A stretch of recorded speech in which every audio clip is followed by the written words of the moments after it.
नमस्कार, MPSC टिप्समध्ये तुमचं स्वागत आहे। जर तुम्ही कंबाईन MPSC याची तयारी करत असाल तर तुमच्यासाठी हा व्हिडिओ खूप महत्त्वाचा आहे। कारण या व्हिडिओमध्ये मी तुम्हाला मानवी रोग सांगितलेले आहेत विज्ञानमधले आणि ते लक्षात कसे ठेवायचे याची भन्नाट ट्रिक्स या व्हिडिओमध्ये मी सांगितलेली। बघा, कावीळ हा रोग, यालाच काय म्हणतात, हेपॅटायटिस हा रोग विषाणूजन्य रोग आहे आणि त्या विषाणूचे 5 प्रकार आहेत। बघा, त्या 5 प्रकारामुळे कावीळ हा रोग होतो। तर ते कोणकोणते आहेत बघा, ABCD हे आणि E हे 5 प्रकार आहेत आणि हा विषाणू विशेषतः यकृतावर हल्ला करतो। कशावर? यकृतावर हल्ला करतो।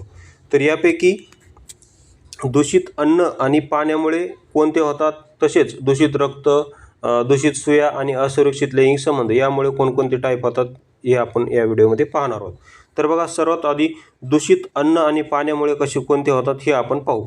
तर दूषित अन्न आणि पाण्यामुळे हे जे 5 प्रकार आहेत ABCDE, ह्या 5 प्रकारापैकी E आणि A हे 2 प्रकार जे आहेत ते दूषित अन्न आणि पाण्यामुळे होतात। तर आता याला ट्रिकनुसार कसं लक्षात ठेवायचं बघा। दूषित अन्न, मला सांगा, अन्न दूषित केव्हा होतं? तर ज्यावेळेस ते एक्सपायर होतं। बघा, हे ज्यावेळेस ते अन्न एक्सपायर होतं त्यावेळेस ते दूषित होतं, म्हणजेच ते इटून जातं, इटल्यासारखा त्याचा वास येतो, खूप घाण वास येतो। अन्न दूषित झाल्यानंतर ते इटतं आणि मग त्याचा वास येतो। तर असं लक्षात ठेवा। मग हे E आहे ना, हे E फॉर एक्सपायर असं लक्षात ठेवा। काय एक्सपायर झालंय? अन्न। A फॉर अन्न, हे बघा, हे A फॉर अन्न आणि E फॉर अन्न एक्सपायर झालं असं लक्षात ठेवा। म्हणजेच अन्न एक्सपायर झाल्यावर ते दूषित होतं। म्हणून दूषित अन्न आणि पाण्यामुळे या 5 प्रकारापैकी E आणि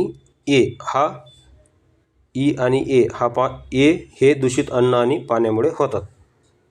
त्यानंतर दूषित ब्लड, असुरक्षित लैंगिक संबंध आणि दूषित सुया यामुळे BCD हे बाकीचे 3 रोग होतात। बघा, हे पहिले लक्षात ठेवले आपण A आणि E, त्यामुळे हे बाकीचे ऑटोमॅटिक लक्षात राहतील। मात्र तेही लक्षात कसं ठेवायचे याचा मी दुसरा व्हिडिओ बनवलेला आहे, तो पाहिला नसेल तर पाहून घ्या। अशाच नवीन व्हिडिओसाठी आपल्या चॅनलला सबस्क्राईब करा। व्हिडिओ पाहिल्याबद्दल धन्यवाद।